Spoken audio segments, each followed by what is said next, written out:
Blighty Leave starts for D-Day Canadians as they entrain at a port in Holland. The lucky members of the first draft had their names drawn from the proverbial big hat, and are they thrilled. After low country mud and the royal suite in a slit trench, a bed with real sheets is going to look mighty good. It won't be long now. They're off on the first lap of a very pleasant journey.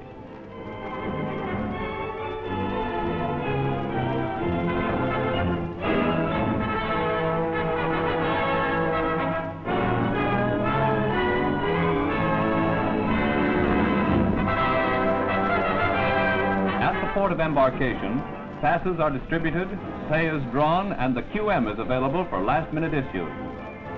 Credit is due the excellent organization which starts the leave off on the right foot so efficiently.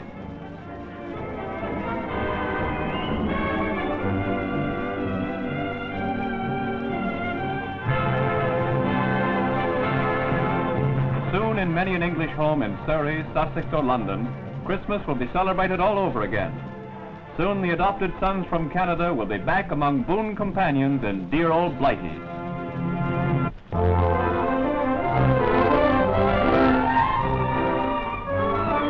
It might be a pond in Penetang, Red Deer, or Truro, but it's a natural rink behind the lines in Holland. Old Man Winter has moved in permanently, and Johnny Canuck is right at home on his borrowed skates. Two may be company, but a crowd is much more fun. Like Canadians, young Holland is practically born on skates. This year, with broken dikes and a recent flood, half of Holland is a huge ice rink. Dutch skates are made differently to ours, but they do the job just the same, and the fun goes merrily on.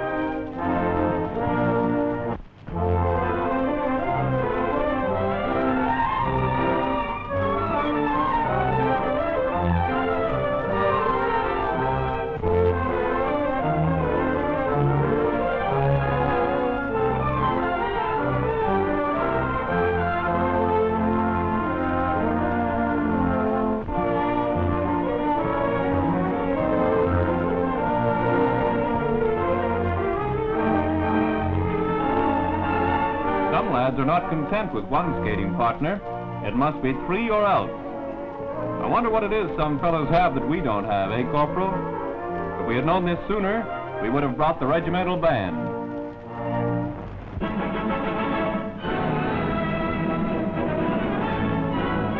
Dutch shoemakers are working overtime these days to keep up with the Canadians' demand for souvenirs. Representative of the land of dikes and windmills are the famous wooden shoes, or klompen, as the Netherlanders call them. To make a poplar log into a finished shoe, 6 processes are necessary. The shoemaker usually puts 10 pairs through at a time on the assembly line principle. It takes roughly 1 hour to make 1 pair, less the fancy paint job.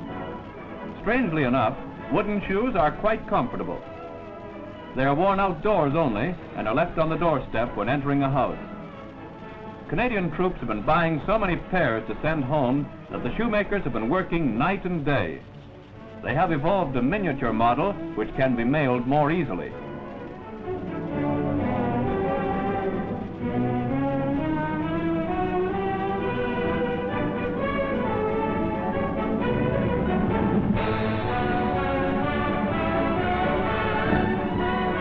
Wrap up another pair for me, shoemaker.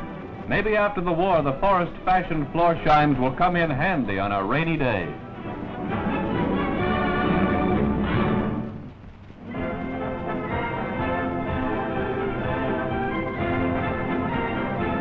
Warriors turn troopers as a frontline fighting unit leaves the FDLs to don the grease paint. The regimental entertainers of the famous Essex Scottish present a command performance. Originally presented under the very nose of Jerry, to their own unit only, the fame of the troopers spread. The show was so well received that the GOC requested it be brought to the rest of the Army, much to the Army's delight. All the costumes and props were secured piece by piece by the entertainers themselves. They have been carried along with the regiment during all its moves since D-Day. One of the features on the bill is the teetotaler act. You can make mine ginger ale.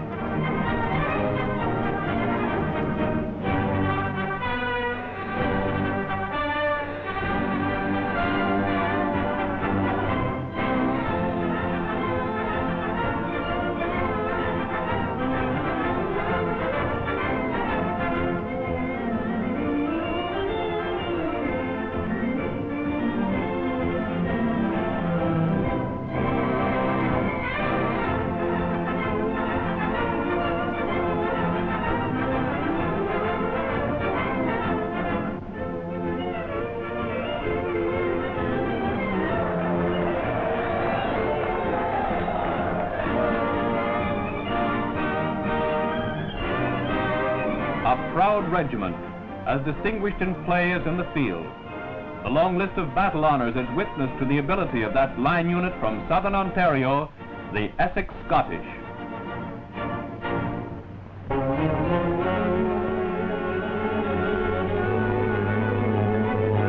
Through the tense situation in Greece, Canada continues to send relief to that war-torn country. Since the inauguration of shipments from the Dominion, the people of Canada and the Red Cross have shipped over $15 million worth of supplies.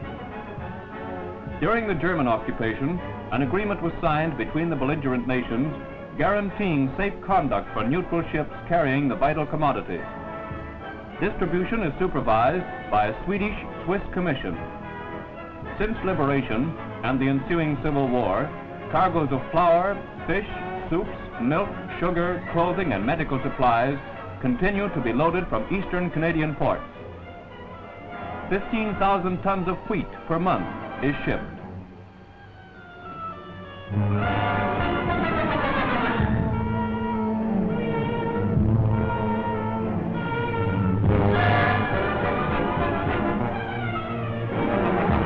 The mayor of St. John, New Brunswick, presents a Greek flag to the skipper of the Swarva. The ship is one of 15 Swedish vessels engaged in the good work. At Piraeus, the port of Athens, the Swarva docks with her cargo. Canadian food, which has meant the difference between life and death to the Greeks for so many years, is unloaded into waiting lighters. During all the troubled days of civil war, the shipments continue to pour in.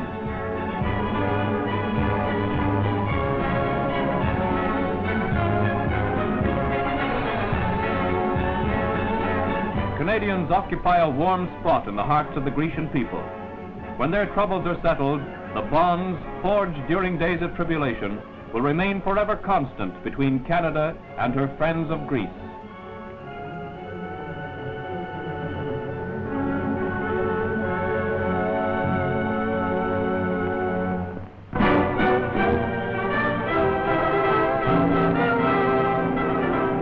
Smashing north after the capture of Ravenna, the 1st Canadian Corps reaches the Lamoni River.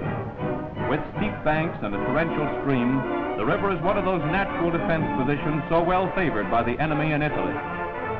Moving up the Venice Highway, our tanks are halted on the south bank of the river. They take up fixed positions to support assaulting troops with their fire. From here in, it's an infantry show. Spitfires of tactical air force strafe enemy positions. O-pips direct artillery fire. Rocket-firing tippies add to the firepower.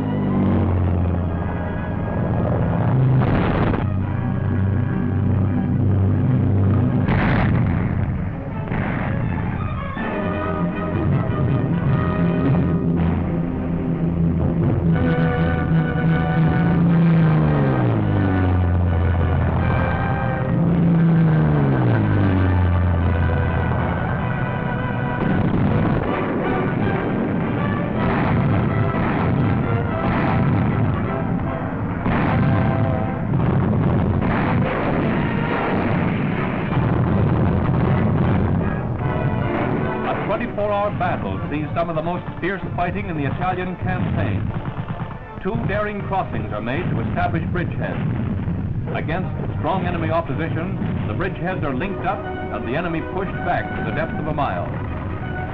Counterattacks are made with Tiger tanks and self-propelled guns, but Canadian positions hold firm. The Lamoni is successfully crossed.